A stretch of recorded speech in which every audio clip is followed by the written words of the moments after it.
Okay, good evening, guys. What is going on? Good evening, and welcome to FPL Family. Welcome to Season 2, Episode 9 of FPL Family. And this is going to be our Game Week 3 reaction, our Game Week 3 review video. Now, have you got your glasses? Because you had a bit of a panic then, didn't you? A bit of a panic. I said, are you ready? And you went, oh, not got my glasses. You got your glasses. Good. You just went, oh, Hannah's talking. And I was like, oh, well, she said. And then I couldn't have my glasses. Let's go.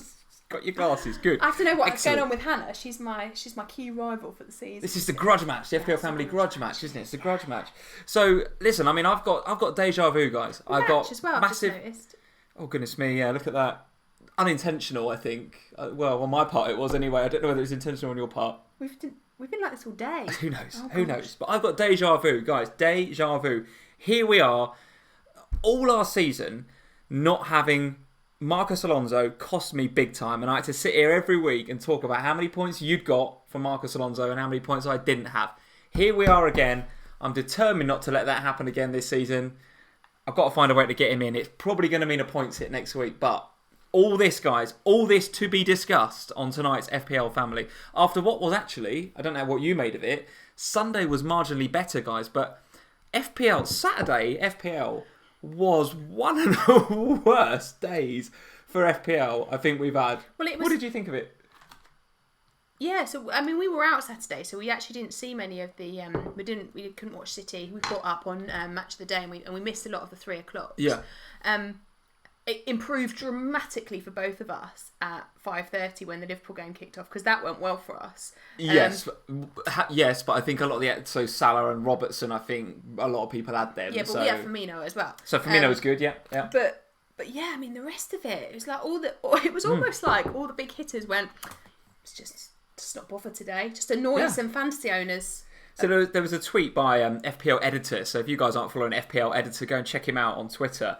And he just tweeted, and there was just a selection of stuff that he'd seen or that we'd seen on the Saturday. Right. And his tweet just reads like, Richarlison red card, Hamer off injured after 13 minutes, Peltier in the bin somewhere, he's just put. So who knows where Lee Peltier is. Mahrez 1 point cameo, Sané 1 point cameo, Aguero blank, Aubameyang blank, Mkhitaryan no key passes, Arnie off after 58, Stones benched, Smith red card, Ederson Walker no clean sheet, Ings and a blank off after 69. I mean, listen to that.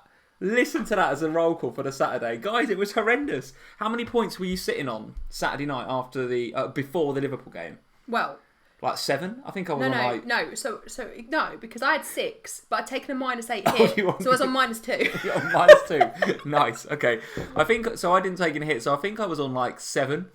And I was looking around the community. I was thinking, I'm actually doing all right with 7. But it didn't feel that bad. This is the thing. So I was on 7, and I thought I'm doing all right. Yeah, because it felt awful when I was thinking, oh my gosh, this is terrible. Like I can't remember a football Saturday that's gone that badly FPL wise. It was bad, wasn't it? It was bad. But then you look around everyone else, and everyone's like, I've got 3, I've got 1, and you're just like, oh well, actually then.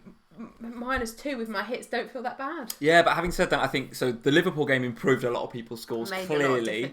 Although I got some views on that game in terms of, I thought the Brighton performance was actually. I thought the Brighton very, very good. Brighton. They've now gone up to Old Trafford. They've welcomed United to the Amex and beat them. Mm-hmm. They've gone to Liverpool and played pretty well.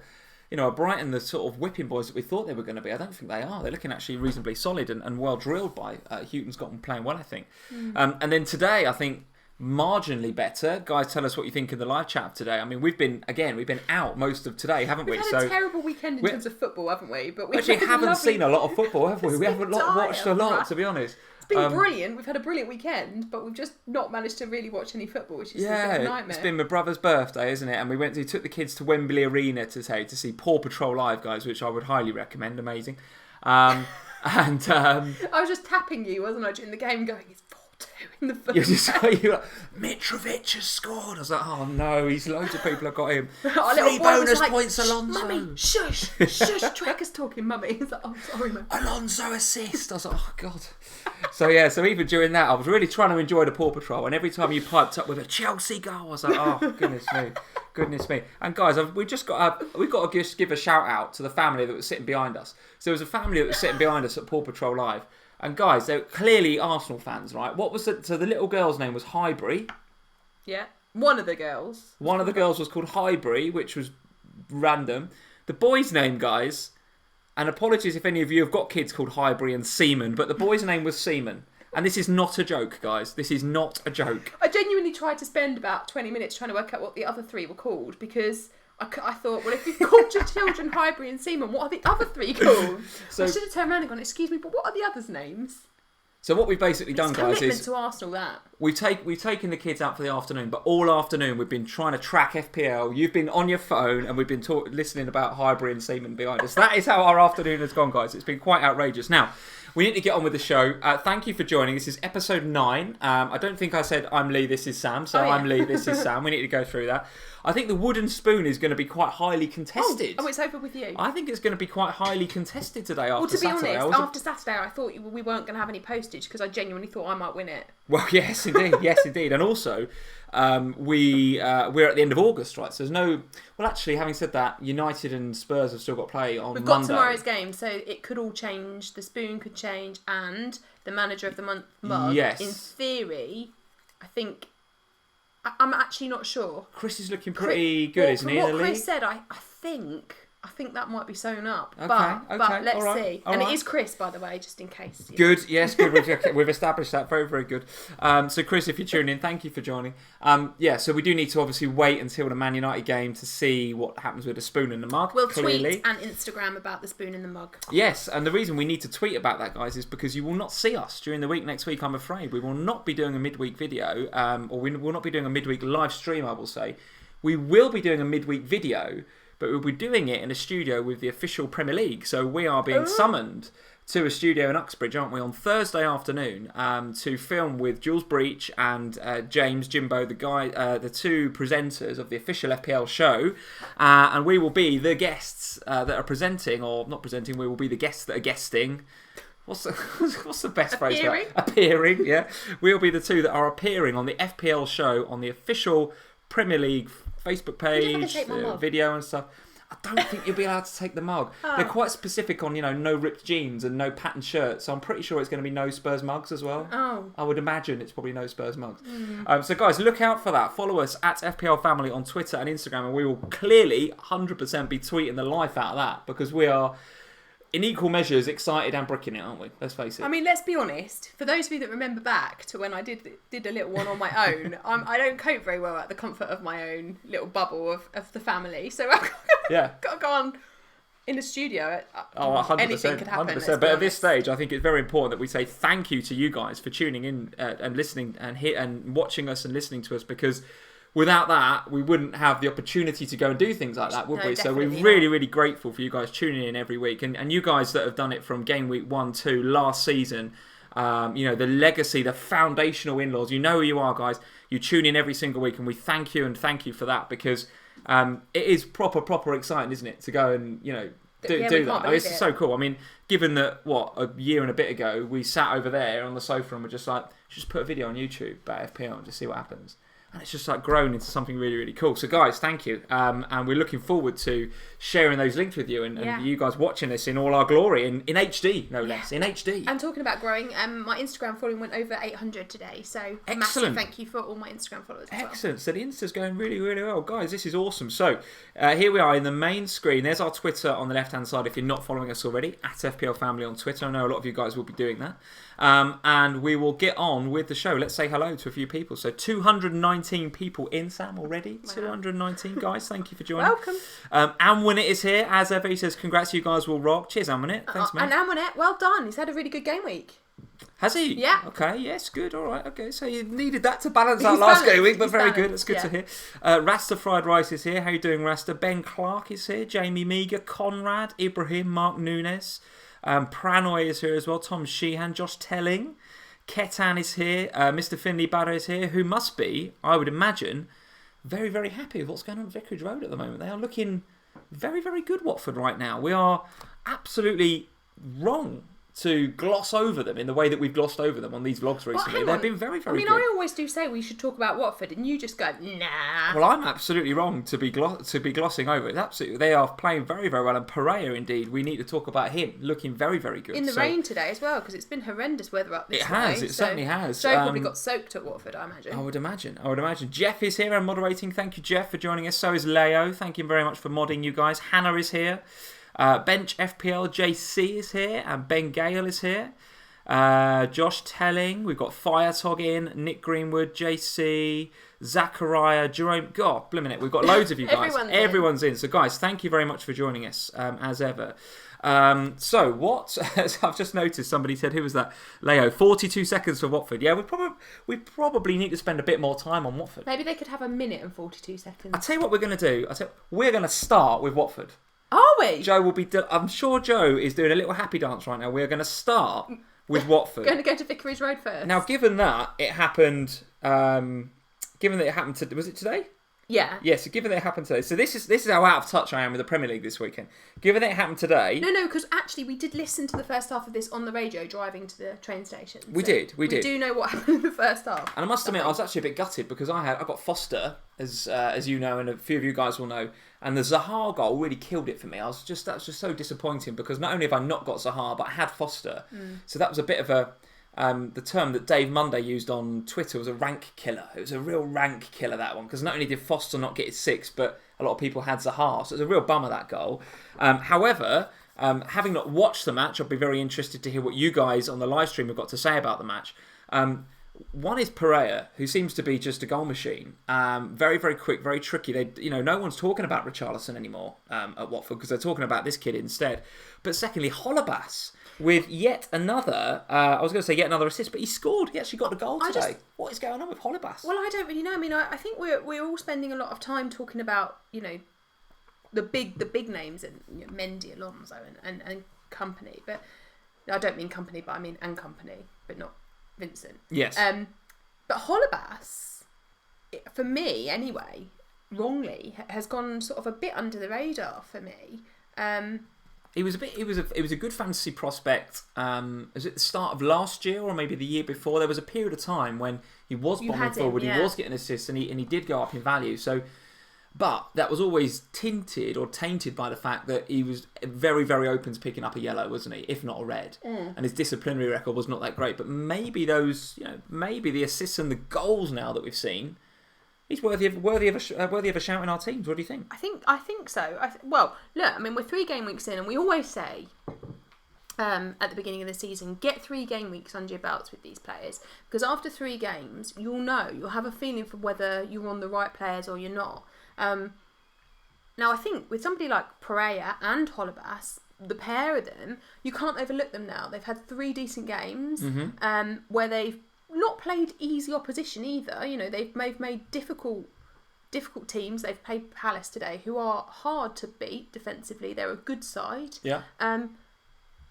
And yet those players are still chipping in with points. So I just think you're crazy to overlook them now, really. Okay.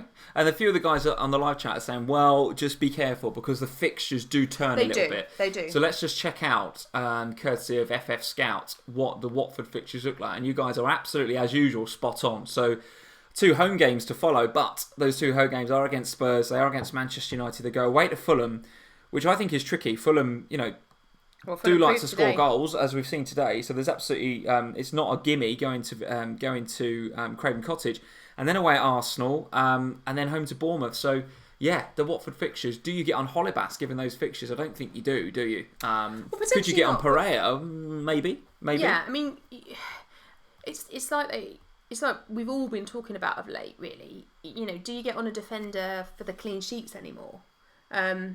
I guess it depends, doesn't it, what your aim with your defence is. Yes. If you're going to get a player in because you want consistent clean sheets, well, do they even exist anymore? I'm not sure, because there's been very few clean sheets around, unless you look at Huddersfield and Cardiff, where I think just a bit of a stalemate.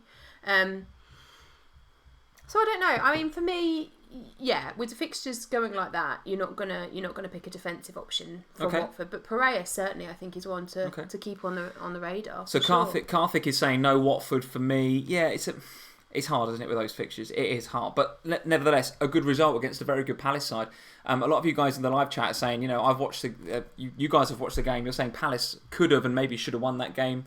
From what I saw, and I did see a clip on Twitter, I think there was a particularly bad tackle on Zaha. There was, yeah. Capu, I think. Might have that wrong, guys, but there was a particularly bad tackle on Zaha, which looked pretty cynical, looked pretty much worthy of a red. So, if they get a man sent off, maybe the game goes a bit differently. But nevertheless, another goal for Zaha. Now, you can see on the ticker that although Watford's fixtures don't look great, Crystal Palace are absolutely at the top there with Southampton, Huddersfield, Newcastle, Bournemouth and Wolves up next. There must be goals in that next 5 for Zaha. Any thoughts from you in terms of the Crystal Palace assets you want to get in to go alongside? You've got Patrick Van Arnold already, who looks great for that run. Absolutely great. Well, that's why I've got PVA, really. It's for the run of fixtures that are coming up now. And, sorry, Joe, but potentially I included Watford in that run. I didn't necessarily expect Watford to start the season as well as they have done. Spurs away to Watford now. It's tricky, right? Yeah, I mean... After the United game. Yeah, I think... because that's the game that's been flipped. Because it should have been at Spurs, but obviously with the stadium it's been flipped. Yeah, I mean, Palace, I think... You can't ignore those fixtures. Look at those. You can't. Beautiful. You can't. Doesn't get any better. The thing with Palace is that, you've got... Really... There's not that many options of people that you would actually get in your team, if you know what I mean. Like from the Palace lineup. I mean, what? Don't know. Really? Yeah, because if you think about loads of options. So there's PVA, who most people are on. Wan-Bissaka, who I think nearly everybody's got Wan-Bissaka. Yeah. Tompkins, I don't know. I don't know about his injury today. Got injured in the warm up, didn't he? So yeah, that's gutting for his owners. Yeah. So not sure how bad that is yet. Okay. But then if you think about who you could get up top, I don't think you can get Benteke. I don't think so. No, it would be proper Zaha. maverick if you did that. Yeah. And then within that kind of mid, there's Miljokovic, who last season was an absolute must for everybody, and we were all everybody had him. But for me, hasn't kind of shown that same. Well, they haven't won as many penalties, have they? Frankly, that's what true. It comes down to, isn't it? Well, that is true. I'm not. Apart from Zaha's the one that I think, if I was going to get another Palace, that's the one I would like. But I think for me to get him, it would have to be in Firmino's place. And really, I want Firmino to go up to Kane. So I'm not sure. Okay. I just think if Zaha was a midfielder, I would 100% have him. But because he's in one of those striker options this season, it's a little bit more difficult. Ben Gale is saying Townsend as well, potentially. I mean, there's again, Max Meyer, who's been coming on and doing well every time he comes on. Jasper's absolutely saying that. Yeah, Meyer's looking pretty good. So I'm not sure I totally agree with your first thing, which is there's not many options there in that Palace team for your FPL team. I think there's lots of options. It's just who do you go with. Wan-Bissaka's nailed on. I mean, there's people selling Wan-Bissaka and they're like after the red last week, which is bonkers. So I don't quite know what the deal with that was. However, I'm absolutely looking at Zaha, and I'm really keen to watch Match of Day 2 tonight to have a look at how Zaha played, because Zaha Firmino to Zaha for me looks like a very, very, very, very good transfer for me to do. I guess for me, Palace are one of those teams that you look at and there are obvious FPL selections from them. Zaha being one of them, Wan-Bissaka being another one. For me, PVA is in that category as well. And then there are a few on the kind of periphery that I might consider, but really, I think that there's some real quality assets at Palace, and my worry with Zaha is that so many people have him and will have him for this run of fixtures that they've got coming up, that if you don't, And actually, on the live chat, Cody is saying Zaha was actually awful for 74 minutes, and then when Maya come on, he improved. Isn't it easier to fit Zaha in as a full with so many great midfield options? Yeah, listen, guys, I'm not married to that Firmino to Zaha, but I'm thinking about it. I mean, you can't ignore those fixtures at a time when Liverpool's fixtures actually stiffen up quite a bit. So that's one of the transfers I'm looking at. But clearly, follow us on Twitter, etc., and we'll find out what I eventually do during the week. So that is. I think that's Watford and Palace covered, given that we never talk about Watford and we've just spent a good 5 minutes talking Watford. Where is Joe? Joe, I hope you're happy. Is he even here? I hope you're happy. Let's cast our minds back to Wolves versus Man City, which I think is probably, it probably is the shock result of the weekend. I mean, no one's expecting Wolves to get much. No one's expecting Wolves to get much out of Man City. Yeah. Yeah. Actually, I don't know whether they felt like they had a bit of a point to prove after conceding so many goals in game weeks 1 and 2. Maybe people starting to criticise their defence. And yes, they got a bit of a stroke of luck with the handball and the goal. But anybody that gets anything out of City this year, it's a good result. It's a good performance. So anything you made of that? How did your Man City players get on? Well, I only have two, don't I? I have Edison, so obviously just nothing for him, and I have Aguero and nothing for him. But I don't. It's strange, isn't it? Because when my Man City assets don't perform, I actually don't mind because everybody's got them pretty much. So it kind of feels a bit like, well, okay, Edison hasn't got anything, but pretty much everyone's either got Edison or Mendy or somebody from the Man City back. So and actually, when that 1-1 happened and the whistle blew, I kind of had two reactions. One was that's good for Liverpool. Clearly, it's good for the title. It's good for the title race. Yeah. For Man City's competition. But the second one was this is going to be a low scoring game week. Yeah. This is going to be a low scoring game week because if the Man City assets, and it was Laporte that scored, not many people actually got Laporte, have they? So if the Man City assets that are popular in everyone's team don't perform, then it's going to be a low scoring game week. Yeah. Having said that, here goes Mendy again with 2 bonus points this game week in a game week where he didn't score, didn't assist, didn't keep a clean sheet, but that's his and he's got heat 2 bonus stuff, points. Isn't it? That's his so passes and... there you go. He's getting in those positions. He's making those key passes. He's creating chances still. So absolutely nailed on in my team for sure, Mendy. I mean, I think credit to Wolves in this game really because, like you say, when Wolves went 1 up, I was kind of like. And we were at a party, and I was like, what's happened there? And so when I watched them on Match of the Day last night, I actually thought that Wolves did really well in that game. Played really well. They were very lucky with the goal. There's no skirting around that. Yeah. It shouldn't have been a goal. However, it was, and you would have expected City to have more than 1 goal in them, and they were quite wasteful. Aguero hit the post. There was a few good opportunities, so it could have been a very different match. But what you say is correct. It's kind of with City, if City don't perform, because so many people have at least 2, or most people have 3 now. Yeah. City options in their team.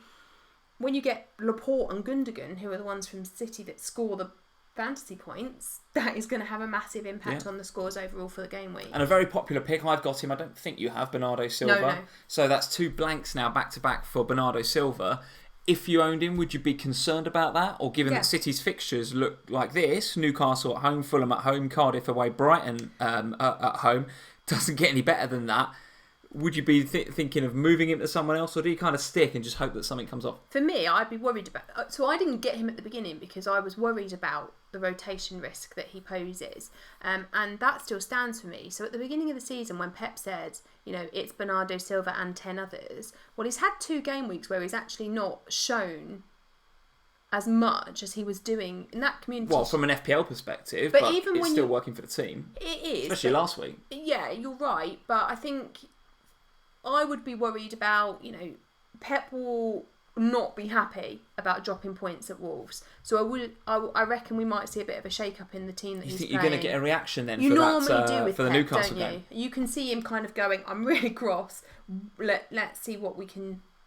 Aguero starting place in question for the Newcastle game? Could be. Don't start all that. He'll make a change, guaranteed, Pep, because that's what Pep does. Okay, all right. It might not necessarily be Silva. It might be Aguero. It could be Mendy and Sané. Okay, Half Pint is saying, I hate Mahrez in capital letters. Yeah, it's tough, isn't it? Well, that's not Mahrez's fault, though, is it? If you pick a City midfield...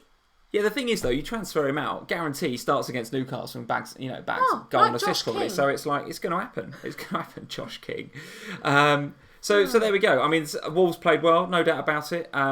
Again, didn't watch it and think, because I did watch the first half, didn't we? I didn't think, I really, really want to get on a lot of Wolves players on the back of that, but, good result for them, so fair play. Yeah. Let's go to, given you just mentioned Josh King, let's talk about Bournemouth versus Everton. Literally the worst game of the week for me. Josh King scores, Richarlison gets sent off. Yeah, so what did you make of the Richarlison red? I mean, for me, it's petulant, it's naive. I think Silva come out after the game more or less and said, look, he needs to learn from that and quickly and not do it again. And I don't think he said grow up a bit, but words to that effect. So and he does need to do that. He does need to do that. What is your strategy? And actually, before I finish that question, one of the things I haven't done, and none of you guys have said it in the live chat, by the way. None of you guys said remember the polls. So we have three polls on tonight. Is one Richarlison? Is that and one is about Richarlison. That is exactly why I've remembered it. So one of the questions is your game week 3 points, as we always seem to do on these streams. The second one is what you guys are going to do with Richarlison. Who's going to be your best replacement? So is it Pedro, Walcott, Mkhitaryan, Felipe Anderson, who I want to talk about later on, who looked very, very good with Arnautovic against Arsenal, or go for a 5.0 and save some money. So get on the polls, top right-hand corner, the little I, click that and answer those questions. And then there's a poll that was in there in the last stream about how many Liverpool players you're going to have for Game Week 4. We asked it last poll, we asked it last stream, I'm going to ask it tonight, and I'll probably ask it on Twitter again. Next week, because I'm interested to see what you guys are doing with that third Liverpool player. I think Robbo and Salah are nailed on, but what's happening with the Manes and the Firminos? So get onto the polls, check those out. Back over to you so we can answer this question. What are you doing with Richarlison? I actually haven't decided. I know that's not exactly the answer you wanted to hear, but I'm kind of really in two minds about it, because obviously one of his 3 matches, but one of the matches that he misses is the Cup. So it's actually only 2. Oh, is that right? Okay. It's only 2 matches for us. I'm really in two minds. I don't want the cat's just going to jump go on away, her. cat. I don't really want to do Walcott. I just don't really want to side. It feels very sideways to do Richarlison. Well, of course, but he's a 4-man fixtures Walcott right now. Yeah.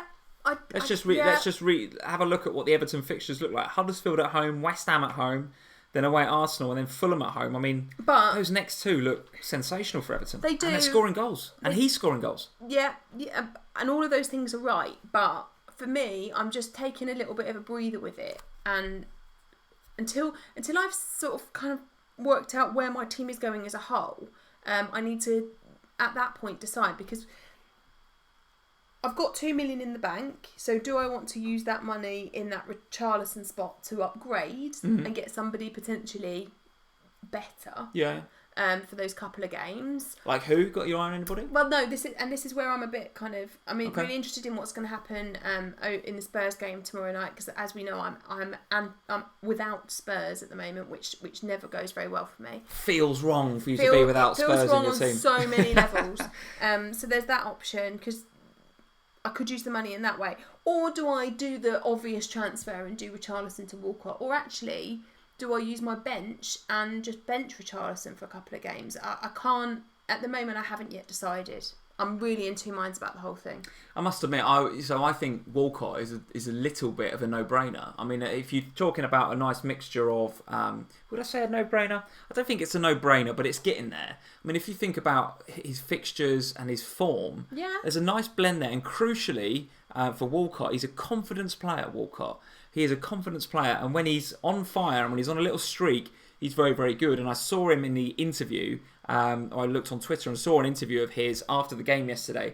He looks full of confidence, looks happy, he's smiling, he's joking around with the guy that's interviewing him. So I get the feeling that he's in a nice little vein of form here. Now, how long is that going to last? A lot of you guys, Steve Smith, I think, was saying he's injury prone. No doubt about it. No doubt about it. And Shashank is saying Walcott's underlying stats are not that good. I think you're both right about that. However, I just think that he's in a nice little vein of form right now. For me, though, it's a transfer waiting to happen. I don't want Walcott in my team over the course of the season. So I'm getting him in for 2 weeks. Okay. That, for me, is a waste of a transfer. Okay. And that's where I think my big bugbear with Walcott is. So, yes, I can just do the sideways obvious transfer, which is Richarlison out, Walcott in, and move on with life for the next week. But I know that Walcott's not going to stay in my team long. I'm really disappointed with the Richarlison red card, because I was really happy with the Richarlison pick. Yeah. I kind of now feel that, it's a toss-up between holding him, and I can afford to do that because obviously he's gone up in value so much, so I'm not going to lose anything by holding him. Did you have Richarlison when he was at 6.5? Yeah. Yeah, so you can afford for him to drop 0.1. I can wait. And it won't affect your team value. Yeah. So I've just got to and this is the great thing about it, is I've got time to make my decision. I don't have to make any rash decisions or rush things. I'm just really unsure about Walcott. And I know that everything suggests that Walcott is probably the right player to swap him to, but it just doesn't quite feel like the right thing to do. Okay, all right. So let's see what you guys are saying about Walcott, or anybody else, for that matter, in terms of a replacement for Richarlison, if indeed you are replacing Richarlison. I think I'd rather have another Chelsea player, to be honest. Dom J is saying Theo passes the eye test. He does, Dom, doesn't he? For me, he did. And he took his goal very, very well at the weekend a sort of goal that, it was a classic Theo, nice angle and went across the goalkeeper, very good. Why risk the Richarlison price for when Fan TV is saying, I think if you had him at 6.5, you can it's afford not a risk at the moment to lose 0.1. So that's the way that the team value piece works. However, I would expect him to drop a couple this week. He will. I think so. You're potentially losing a little bit of team value if you stick with him. You're right. It's just mega annoying, isn't it? Because Everton's fixtures did look good. He's in form, and it's because and it was petulant as well. It was petulant. It's annoying. If it was a professional foul, I'd even accept it. Do you know what I mean? But the fact that he sort of had a go at somebody, you just think that's so annoying because my team was set up with him in there, looking good. And I've got other stuff I want to do ready for game week 4. And he's gone and wrecked all the plans, frankly. And having made my hits last week, I was really happy to hold this week. I was pleased with them. I thought, right, we'll hold transfer this week. Gives me 2 for next week. And then I can hold my wild card for the next international breaks. He's now given me a problem. Yeah, absolutely. Absolutely. Okay, so we'll talk more about Richarlison replacements when we come to the polls later on. Anything else about that the Bournemouth performance? I mean, apart from the King goal, Wilson again. Two assists. He is returning FPL points like an absolute demon right now, Callum Wilson. We had a bit of a joke pre-season, you and I, about Wilson Watch, and he's going to be a dard, and he trolled me last year, and he trolled a lot of people with you get him in, he blanks, you take him out, he fires. Having said all of that, before the the injury that he had last season, he was very good and he was reasonably consistent. Are we criminally overlooking this guy? No, well, we might be, but a lot of people are. We are. Yeah. He's very well owned in the game now. Probably, yes, we probably are. Okay. I mean, I did Danny Ings instead of Callum Wilson. That was a disaster. I think stick with Ings though. I won't be too concerned about that. I've again not seen the highlights. I don't know how Ings played, but there was one opportunity I did see where he sort of created it for himself actually out of nothing. So I'd like to see him get a bit more service in that Southampton team potentially. Well, that's the problem with the Southampton team though, isn't it? Yeah, maybe. Service isn't ideal there. However, I still think longer term Ings is a good pick, particularly because I wanted a cheap third and he is cheaper. So it allows me to do more with the rest of my team. That's what I wanted. That was the point. So the King goal and the 2 Wilson assists is annoying. But, it is what it is. I was right to bench Charlie Daniels, so that was the right thing to do. Yeah, okay. I'm obviously going to have a problem with Charlie Daniels at the end of game week 4 because that's when their new guy can start playing. Okay, so some kind of mixed reviews from you guys on Ings. So Felix O is saying Ings played well, to be fair, okay. And there was another comment a second ago from Steve Wynyard. Stick with Ings, he played well. Oh, he's not going anywhere. Shashank is saying Southampton are very poor creatively. So sort of backing up what we're saying there about chances created in that Southampton team. Bring back Tadic, that's what I say. Bring back Tadic. Well, yeah, absolutely. There was another comment there that I just saw. Dom J, Ings dangerous but concerned with Saints' lack of creativity. Yeah, so I think that's what we're saying. Is that at 5-5, I think you stick with him. Warren Reedy also, Ings offered nothing up top. Small strikers under Hughes never go well. That's an interesting point, Warren. I think for me, the point of Ings wasn't that I wasn't getting him on the basis that he was going to be a 30-goal striker. He's 5.5. He's a cheap enabler for Firmino and Aguero at the moment, who are my key men up top. Well, let's talk about someone in that third striker bracket who I don't think is quite as cheap as Wilson, but he's certainly there or thereabouts.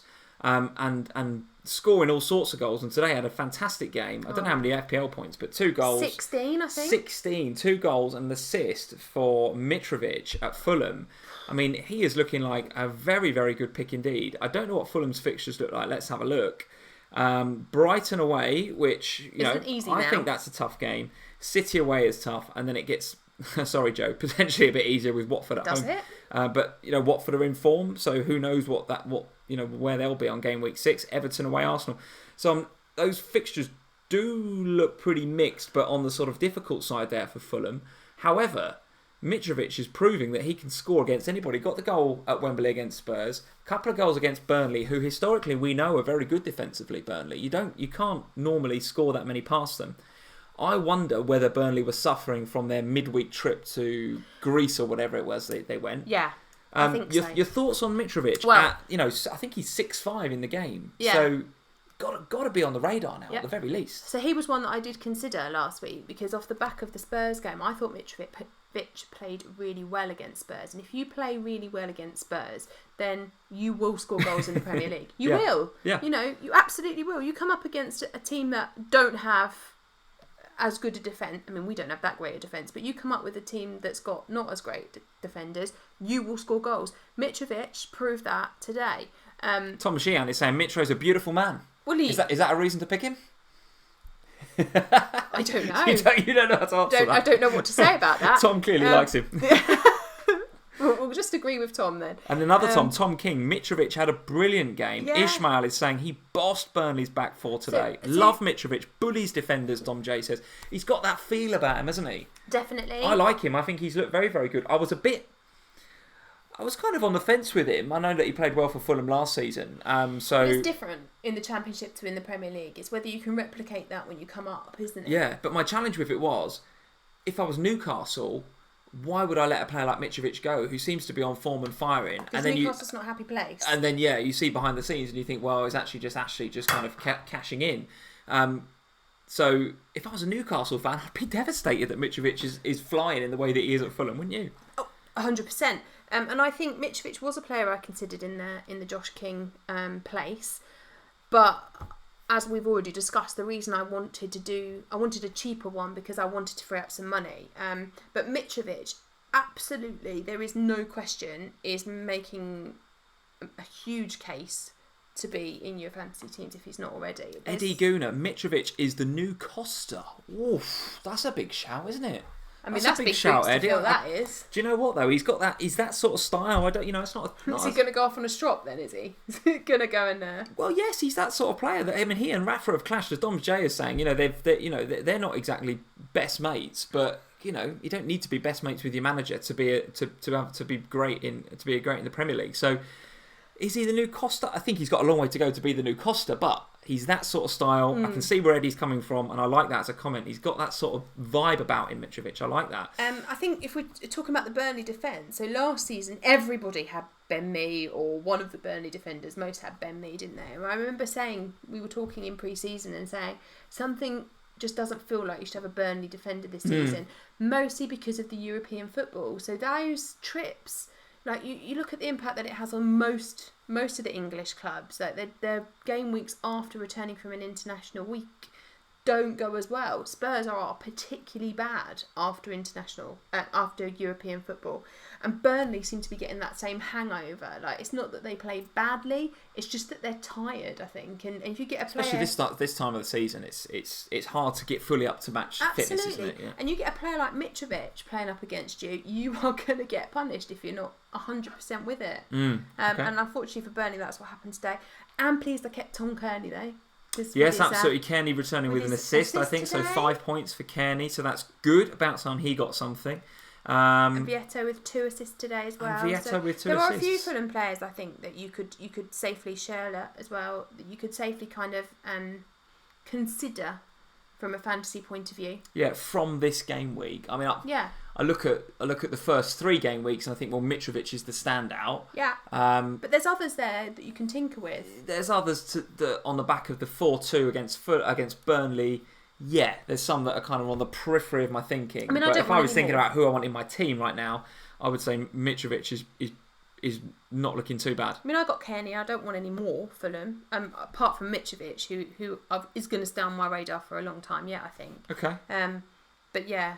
MU Fan TV is saying premium strikers losing the war right now, and I think that's true. One of the players we have to talk about. We have to go to the Emirates, and one of the premium strikers that is really not firing right now is Aubameyang. Now, I'm as surprised as most of you guys, I guess, about Aubameyang. Now, in the first 2 game weeks, you can kind of forgive the Arsenal performances, and you can kind of forgive the scorelines and potentially even the Aubameyang performances. They were 2 very, very difficult games. City and Chelsea, very difficult. Don't get much harder starts, do you? So here we are, game week 3, and we're thinking, right, so if you're going to get on Aubameyang or going to get on Arsenal, this is the game week to get on them. And yes, to be fair to Arsenal, got the win. But it was just the FPL points came from some very non-FPL sort of players. You wouldn't pick necessarily, well, you certainly wouldn't pick Welbeck.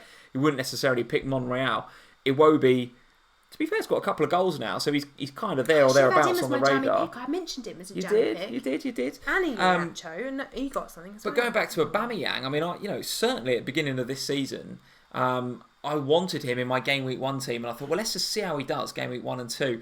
And that's what I did, and on that basis, didn't put him in for Game Week 3. But I was concerned. I looked at that Hammers back line Game Week 1 and 2, and I thought, well, Aubameyang, he'll get a goal this game week. And Age just turned up in time to talk about Arsenal. Age, so you're right on time, Ade. You're absolutely right on time. Disappointed with Aubameyang. Disappointed with him. Not enough touches in the box. Not enough goal-scoring opportunities. And yes, you can say, well, some of the players around him might not be creating for him. But listen, Welbeck come on and got the goal. And Lacazette come on and got an assist. Lacazette come on and got the assist. Now, Lacazette, I noticed actually, I think there's a frustrated player in there. So I saw, this was one bit of match today I did see, was when he got the ball, he did his little swivel, and he sort of, the assist is actually, it's a shot on goal and it comes off Diop for the own goal. Well. Now you guys need to see Lacazette's celebration, the reaction to that. He gave it a massive fist bump. He sort of looked in and gave it a massive fist bump downwards. There's a player that's frustrated about not getting in that first team. He's looking at Aubameyang and saying, well, he's not performing, so why can't I have a shot? So how long is it before Emery looks at that and says, well, Lacazette, you're going to get a chance up top, and he might put Aubameyang left. Yeah, he will put him wide. Probably. But then equally, Iwobi's looking pretty good, got a couple of goals. So my question after all this waffle is, should Aubameyang owners be concerned, or should you be having invested in Aubameyang, should you be sticking with him for what are frankly an awesome set of fixtures? Cardiff next to the Whipping Boys, Newcastle, Everton, Watford, Fulham. It's not going to get much better than that. If he's going to score, he's got to score soon. If I was a Aubameyang owner, I'd be incredibly frustrated right now. However, if you've had Aubameyang since Game Week 1, you can't go through these fixtures and then get off him. You can if the underlying stats look as bad as they are. Not going into Cardiff, you can't. Not going into Cardiff, you just you're can't. Absolutely right. Yeah. You, I mean, of all the games, you don't get off of somebody going into a game against Cardiff. I'm sorry, you don't. You've got to at least give him another game week. I think what we might see, you might see some change-ups, but, Arsenal won that game. So is he likely to change it up in terms of Aubameyang? I don't know. One player that I'm not touching with a barge pole, by the way, I thought Arsenal played way better without Ozil. I mean, who knows what is going on with the German there at the Emirates, but he's clearly something not right there at all with Ozil and Emery, and just Ozil's attitude is just wrong, isn't it? His reaction to getting hauled off in Game Week 2 after the hour or so, because Wenger would blindly stick with him for the 90, wouldn't he? Whereas Emery was just like, you're playing rubbish, get off. Stuck Iwobi or Lacazette on or somebody and they make a difference. So not going near Ozil with a barge pole, but there are lots of options there that you would go with. I mean, Mkhitaryan, I transferred him in this game week. I think you did too. A lot of transfers in for Mickey. Concerned that he didn't get amongst the points there, or do you need to watch the highlights and see some of the stats and you're not going to drop him again before Cardiff, are you? No. I mean, I got Mkhitaryan in for a reason. But you don't... For me, with Arsenal at the moment, you don't get on an Arsenal player in this run, and if they don't perform for 1 week, go, and get an offer. Especially with the fixtures coming up. The fixtures that they've got coming. It's not like they're coming into Man City and Chelsea, because then it would have been a different thing altogether. I wouldn't have got him in the first place. But, Arsenal, they're going to play Cardiff next. It's like, West Ham aren't great defensively, so yes, Arsenal they should probably have won by 3-1. Yes, they didn't look hugely convincing, particularly, Aubameyang. However, they've played well, they've won the game. I'm not getting off of my Arsenal assets. Okay. And Aid is saying, Mickey created the most chances for us. Mickey won't be dropped because he can press. Ozil can't press, so he's less useful. That is for sure. Anya's saying Ozil should just retire from all forms. Oh dear. Wow. A quick word on West Ham though. I personally thought, I haven't seen it, but from what I have seen on Twitter and some of the comments, it sounds as if the Arnautovic and Felipe Anderson understanding is coming along nicely actually. And some of you guys are saying that actually West Ham, I think the comment was West Ham had that game until the Arnautovic injury. So West Ham, again, first couple of game weeks, we've kind of lamented their defence. I mean, I don't think you go near a West Ham defender, but we have been saying that the forward line pretty good, and Arnautovic, notching again a good goal actually against Arsenal. And Felipe Anderson in particular, this is the first time I've looked at him and I've thought, yeah, there's a player in there. There's definitely a player. He's got to settle. It takes time to get used to the Premier League. It's far more physical. He's got to settle into his new home and all of that stuff. But it feels like there's a player in there for sure. And Arnautovic and Anderson seem to be, I think, on the same wavelength. What's your view on Felipe Anderson? See, I'm really struggling with West Ham this year. And it's actually it's my problem, not West Ham's. It genuinely is. West Ham will be surely concerned that you've got an I've FPL problem with them. But it's my problem in that because West Ham don't look convincing, I don't want to buy into their team from an FPL point of view. Sure. The problem with that is that actually there are a couple of good fantasy assets that you kind of go, oh, West Ham are just useless. And then you forget, I'm guilty of anyway. People like Anderson, kind of not giving them the credit that they deserve from an FPL point of view, necessarily. Gee whiz, who's a West Ham's fan, he says, we are very concerned, Sam, about your problem. Oh, good. Well, I'm glad somebody's concerned that I've got a problem with West Ham. Yeah, I mean, Arnie is what he is, isn't he? I think... And I think subbed off because of an injury. Yes, and we need to look at that. I don't know enough to comment really on whether Arnie's injury is serious enough to keep him out or not. And I actually think because of that, Felipe Anderson therefore is on my radar because, like I say, the connection between the two look good, and I get the feeling that they bounce off each other in terms of attitude and ability. I like you, absolutely like you and I. It's just the chemistry is good. You know what I mean?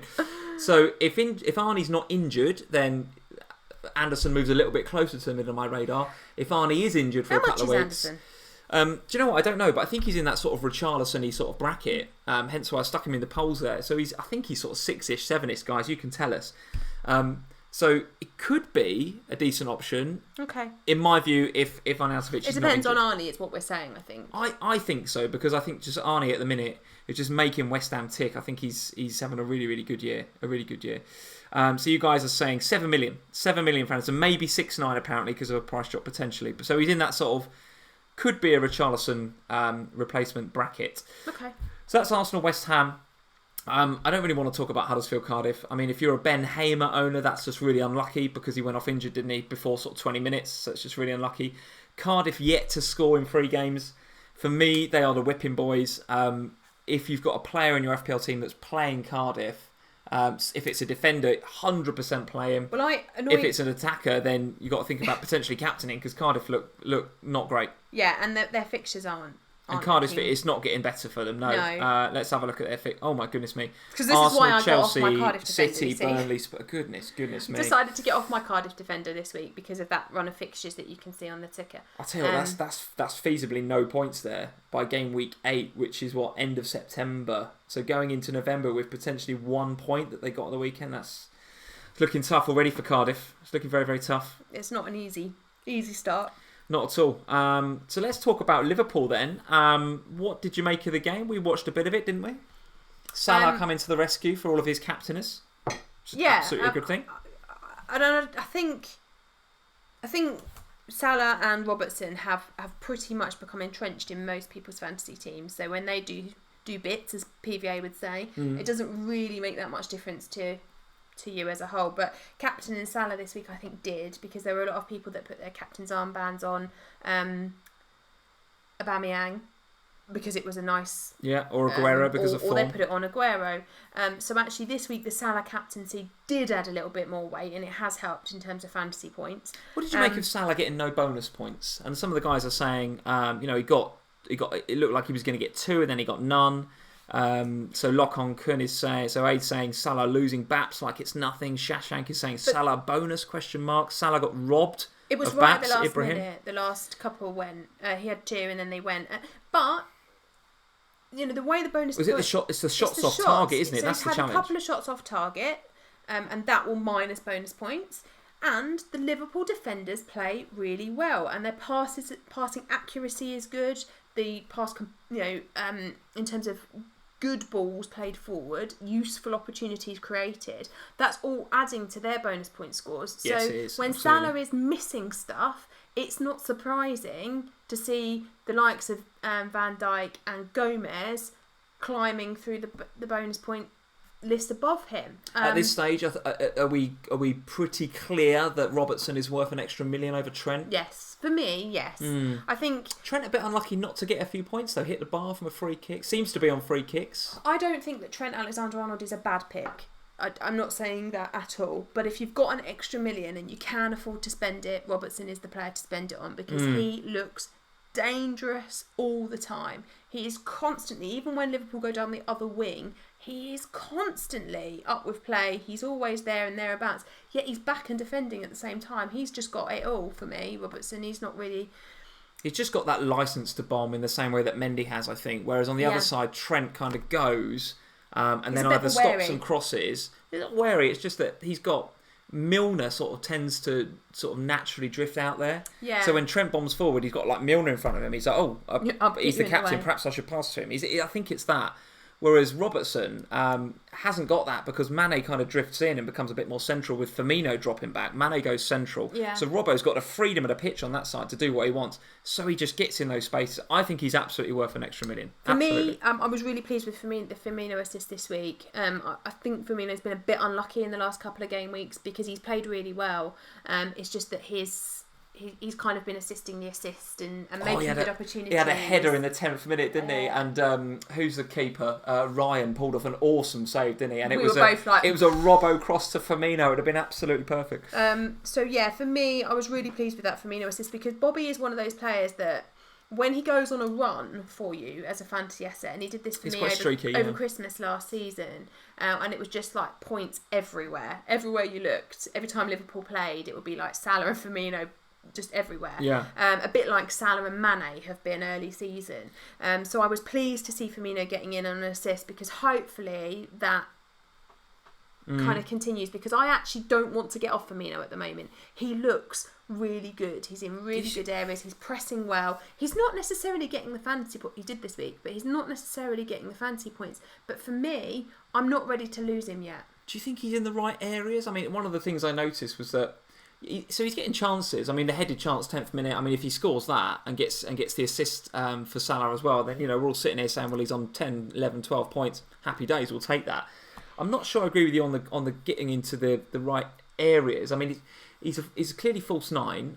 He seems to be dropping back a little bit. And I noticed a couple of times he dropped and then someone else goes. It's normally Keita.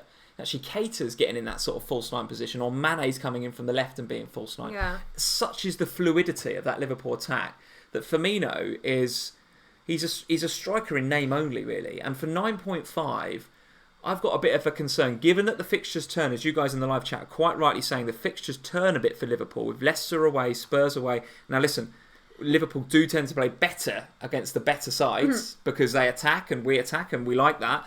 So there's that to consider. But for 9.5, I wonder whether there's not better value in maybe a Zaha or somebody else going forward. I don't know. There might be, but I've made it very clear from quite a long time out now, since Aguero's been in good form, that my plan is to take Firmino to Kane eventually. Yes.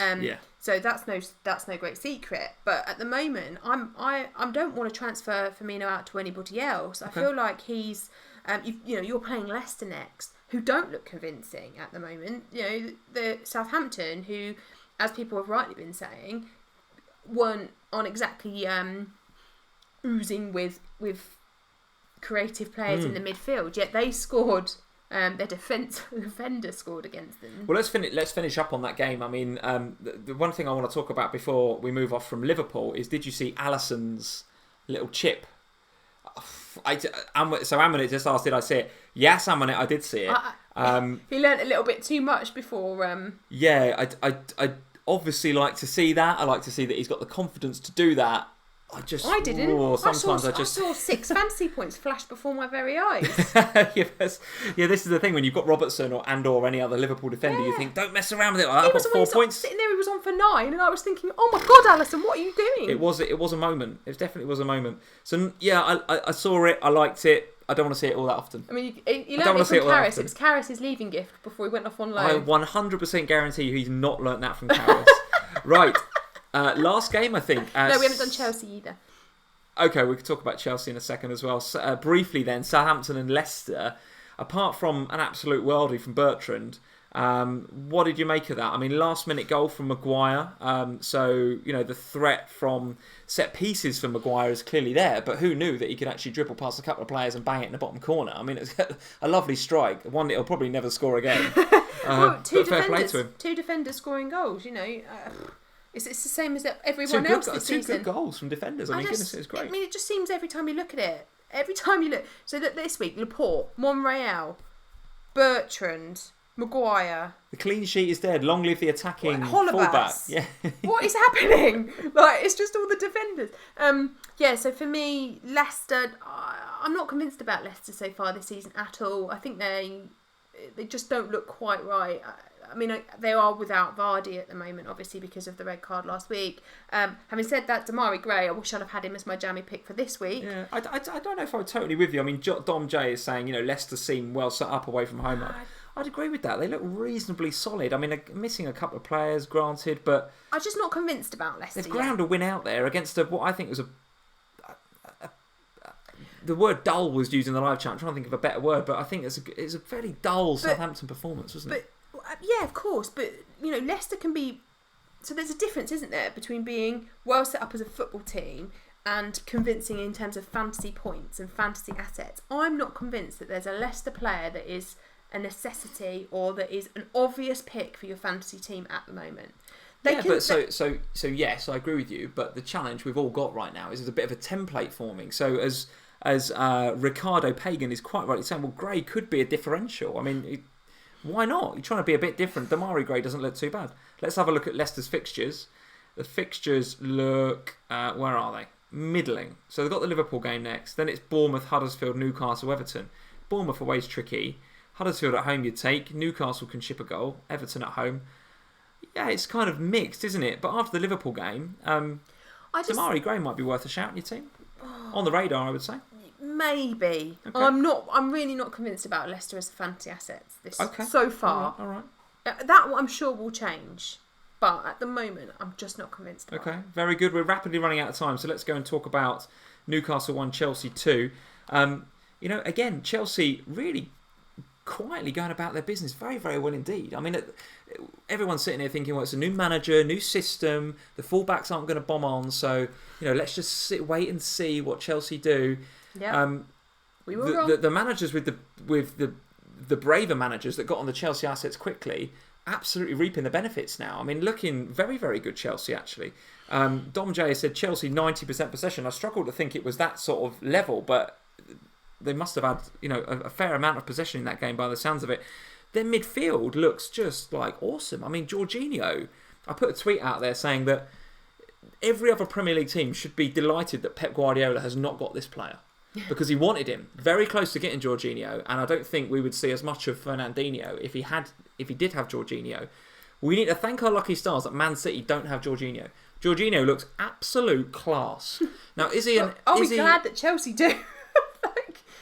Well, yeah, because I see Chelsea as less of a threat than Man City. I mean, what I'm saying is that he is one of the looks absolute mustard. Jorginho, is he an FPL player? I don't think he is, but.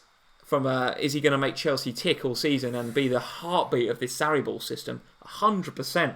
And it's just making all the players around him look brilliant. Absolutely brilliant.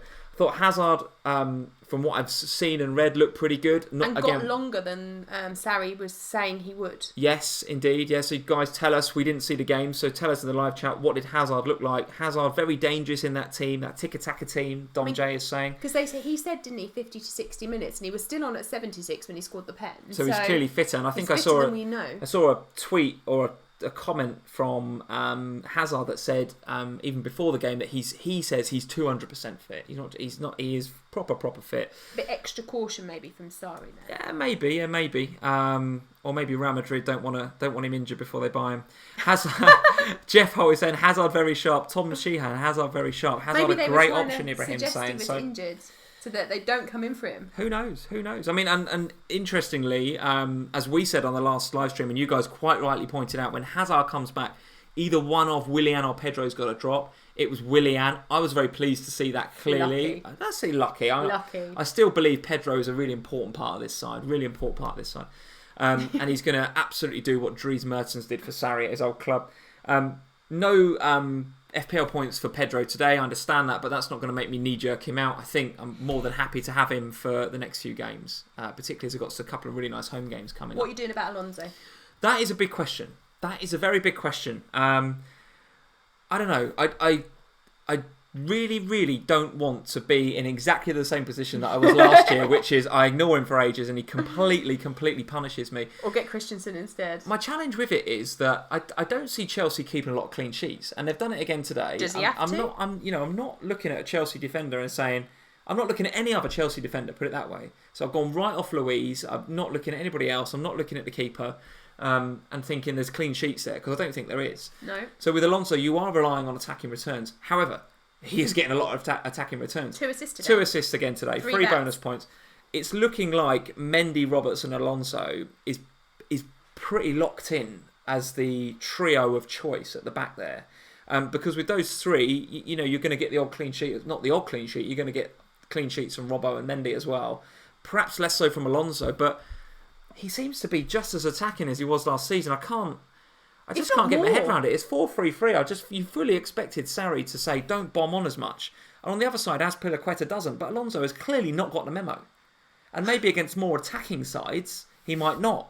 But at teams like Newcastle and teams like that they've got coming up at home over the next 2, he's going to bomb on even more, surely. I mean, he looks absolutely great. The thing with Alonso is, he didn't start this well last season. If you think back to start of last season, he scored against Spurs in the opening game, or in our first game at Wembley. I think he scored twice, actually. Yeah. But he didn't have this start to the season. He's not been this consistent at the start of a season.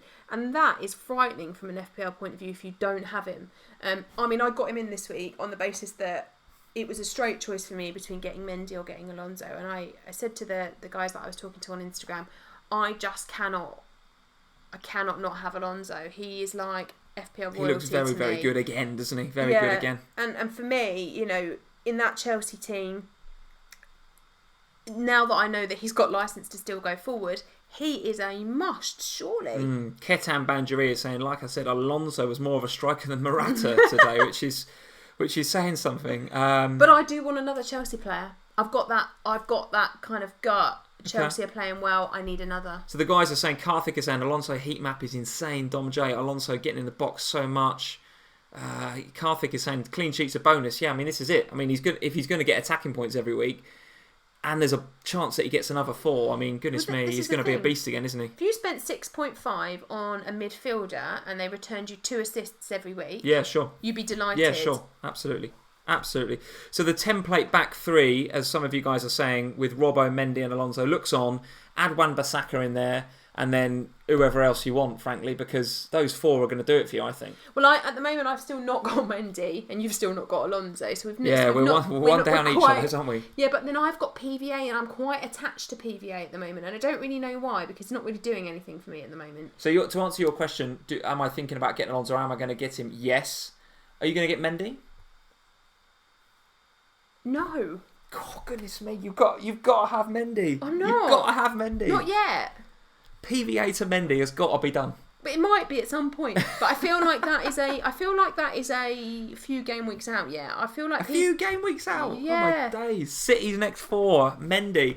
He got nothing at the weekend. Got 2 bonus points. I know, but I don't know what it is with me in PVA this season. But I've developed some sort of. Guys, tell us in the live chat now. Tell us right now in the live chat, who is a bigger priority, Mendy or Alonso? I've got to know this. Tell us in the live chat right now, who is a bigger... Do you really need Mendy or do you really need Alonso? Don't say, you need both. If you had to choose one, who would you have? And while you're doing that... Because that basically says whether you're on Team Lee or Team Sam. That basically decides. That basically gives us a feel for whether it's Team Sam. Mendy, here we go. Andrew Mendy, Ryan Mendy. Everyone. Look at the comments flying up. Mendy, here we go. Anybody, Alonso for the next 2, okay? Look at this, here we go. It's gone mad. Jatin, Alonso, Joe, Holobas. Joe, I love you. You're brilliant. Love that. Guys, it's overwhelmingly Mendy. Is that only because I've not got my glasses on, so I can't read? I can't tell if you're telling the truth or not. The live chat just went mental there for a minute. Andrew Yee, keeping PVA. The thing is with Mendy, he's cheaper than Alonso as well. So true. Yeah, true. That does make Not for much longer. Let's review our team. So this is my team. A very average performance, guys, this week, I have to tell you. A very average performance. I beat you for a week. Yes, no hits, as you know, so I don't know whether you beat me with your hits. Yes, I still did. Okay, good. 44 points this week, guys. Not a particularly good week. Having said that, I'm quite happy with my setup. I don't feel like there's any sort of major problems in there. Firmino looks like the one that, for 9-5, looks like the one that I need to probably get rid of. And obviously the glaring omission right now is Alonso. I mean, there's no doubt about it. On the back of what he's just achieved, and with the fixtures he's got coming up, talking about Walcott and fixtures and form, Alonso is absolutely fixtures and form, and I'm really concerned not having him. So the Firmino bank may become Zaha with that extra money being spent on Alonso at the back, possibly to upgrade Bednarak if I've got enough money, because he's still stinking up my team. Has he gone down? Or Steve Cook, potentially. Let's see. Steve Cook, fancy hero to villain in one game week. Yeah, but listen, I wasn't expecting 14 every week from Stevie Cook. He's done all right for me. Yeah, benching Fabianski over Foss was a bit of a mare. But yeah, guys, average game week. I think the game week ranks are updated. 1.7, not great, but the first 2 game weeks were good. So, but your overall rank is looking decent. Well, if that's what it is, I mean, if that's updated, I don't know. You guys can tell us whether that's updated or not. But if it's not, then I'll get on Twitter and I'll tell you guys what the overall rank is. Let's have a look at your team. Where is... I've lost it. Here it is. Here it is. So 53, pretty good. Another solid week. So game week rank of 650, which is pretty good. Robertson, Salah, clearly Kenny with an assist is good. Alonso 11. I'm not going to say saved your game week, but... saved my game week. Yeah, I think a bit, because without Alonso, you're sort of in the 40s in the doldrums with me, and you've obviously taken an 8-point hit. So, how do you feel your team is set up going forward? Well, this is the thing. I'd be pretty happy. Yeah, I mean, I said to you, didn't I, when I took the 8-point hit, I could have done a 4-point hit and a 4-point hit, and it would have been all right. But I just felt that going into this game week, the fixtures were set. The hits I wanted to take should have paid off. Now, they didn't, but that's not necessarily any fault of the player. I didn't expect... You put the blame back on the players again, like you did West Ham earlier. Yeah, blame West Ham. It's all the Premier League's fault. The players that are in my team there, they've all got potential to be doing stuff. Mkhitaryan in another game week could have had a lot more than he did. Aguero should have had more than he did. So I feel quietly happy with them at the moment. Okay.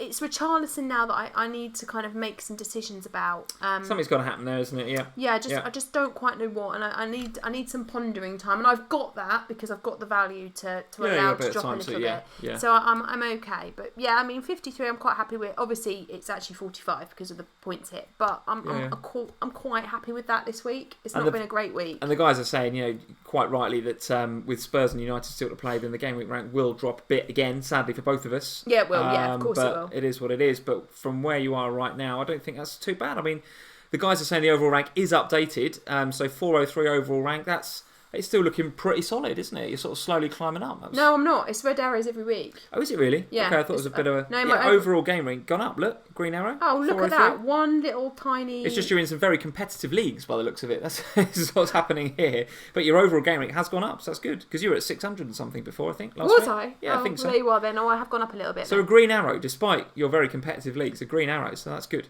Let's have a look. I'm not doing PVA to Mendy yet. He's going to talk you into that. I'm absolutely He's not. Sure. He talked himself into a 12-point hit when he's trying to talk me into PVA. So let's have a look at where is the live stream regular. So let's have a look at how you guys have been getting on.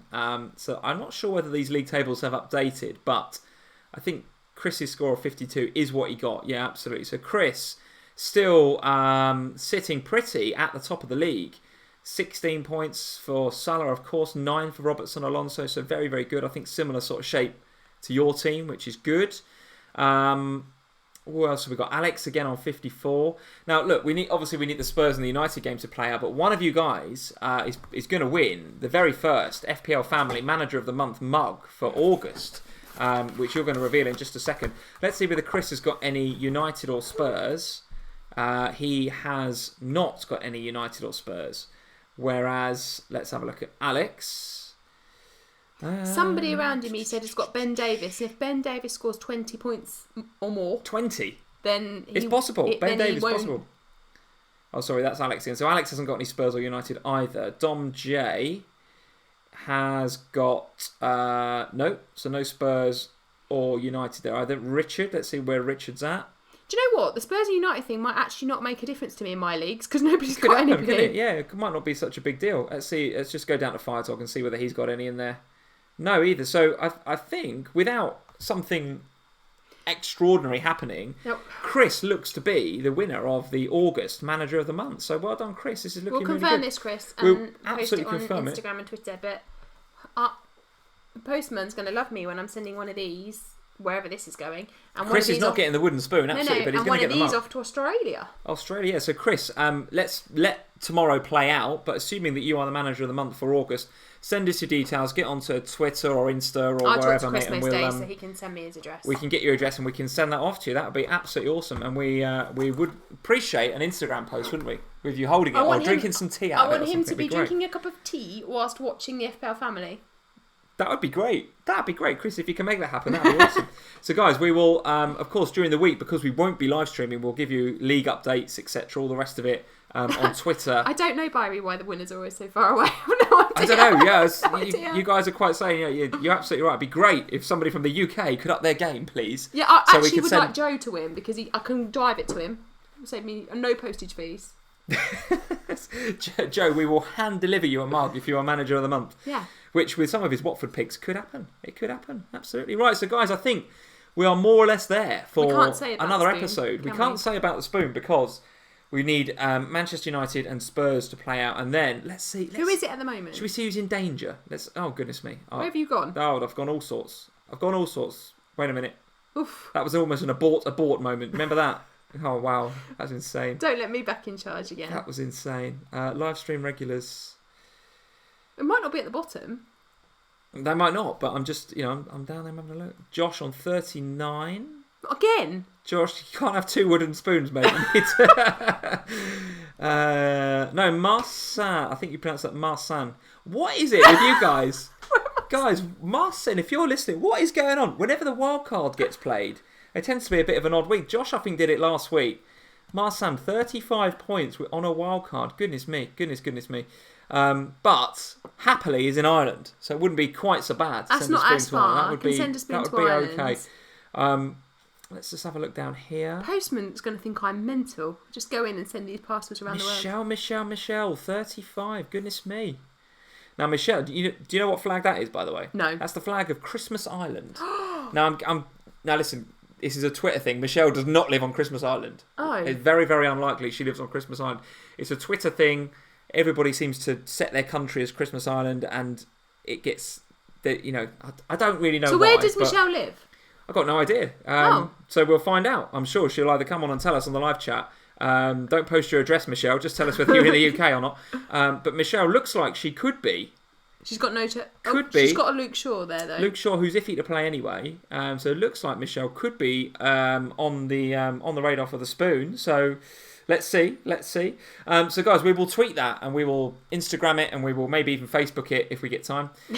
Before we go, you guys, and I think we've had, let's see, Josh, Shashank, Anwanit, Andrew, Aid, Tom, John, Michelle. Oh, Michelle's in Cambridge. Not far. That's not too far. We can do that, Michelle. That's absolutely doable. Everyone is shouting polls. We do need to do that. Game week 3 points. I'm going to say where I am. That's where I am. Best replacement for Richarlison. I'm going to say that. I'm going to say Walcott. Actually, I think Walcott is the best replacement. And will you have 3 LFC going into game week 4? I think yes, just because, I don't know. It depends if I do the Firmino out thing. I'm going to say no because I'm probably going to spend points. So let's see, game week 3 points. Most of you in the 36 to 45 bracket, which is 42% of you. 28% of you 46 to 55. 14% over 55, which is a very, very good score indeed. 14% under 35, which is a bit of a nightmare.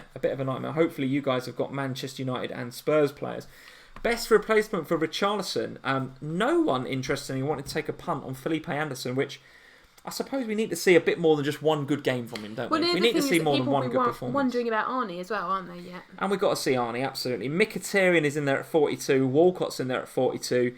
Pedro's in there at 14. No one's thinking of saving any money. So everyone's obviously got loads of money swashing around in their bank, and they're going to upgrade to Mkhitaryan or one of these other guys. So it's between Walcott and Mkhitaryan right now. And will you have 3 LFC players going into game week 4? 71% saying yes. So despite the fixtures, no one is looking at getting off of Liverpool players, which sounds like a very sensible thing to do the way they're playing right now. A couple of things just to answer there. Alex, just keep playing well and you might win Manager of the Month next month. And yeah, it looks like it's close, Alex. So very, very good start to the season for you, mate. It's been very, very good. And no, we're not counting points hits in the wooden spoon because it's just too complicated for us to work out who wins, because we have to go into everybody's team and see if they've taken a points hit. We just can't do it. Yes. That's why. So we just go on low score regardless of points hits. Pranoy is saying, could you announce whose jammy pick won? Now, I'm trying to think back to what the jammy picks were. Yours was Brooks, and yeah, nothing for Brooks, sadly. And mine was... Who did I go for? Absolutely no idea. Lamina at Southampton. Lamina. So it's a roaring success, I think, Pranoy, is the answer to that question. Yeah. I mean, that's why they're jammy picks, they're differentials, they don't always work. I mean, I had Iheanacho on my list and Iwobi on my list. I didn't go for either of them, they both did bits. Okay. Annoying. Alright, very, very good. We're going to be better. Next week... You sound a bit like pre-season, I had this guy, I had this guy, I feel a bit annoyed by jammy picks so far this season. Next week, I'm going to be better at it. I will still have a jammy pick. I'll post it on Instagram and Lee can post it on Twitter. Very good, very good. Guys, we are out of time. Thank you for joining, as ever.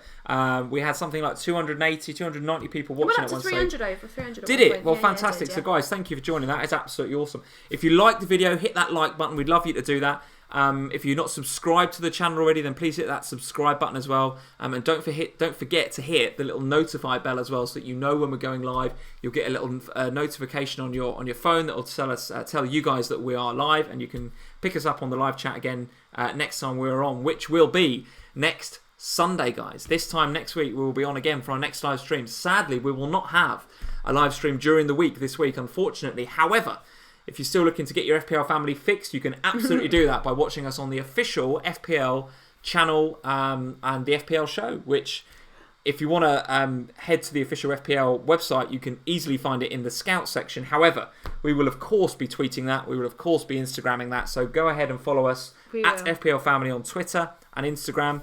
And we'll be sending you the links. And we would love it if you would go on there and share those videos as well, because it's really exciting for us. I'm really buzzing to do it. I think it's absolutely awesome, and it's down to you guys that we are there. So thank you. It is equally exciting and terrifying. So guys, thank you very much for joining us. As ever, hit like, hit subscribe, head over to Let's Talk FPL. I think Andy's going to be on at 9:30 in about 10 minutes. So go search in YouTube for Let's Talk FPL.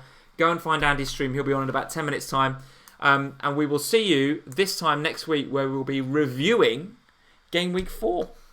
Game Week 4. Game Week 4. Good night, guys. Thank you for joining. See you later. Thanks, guys.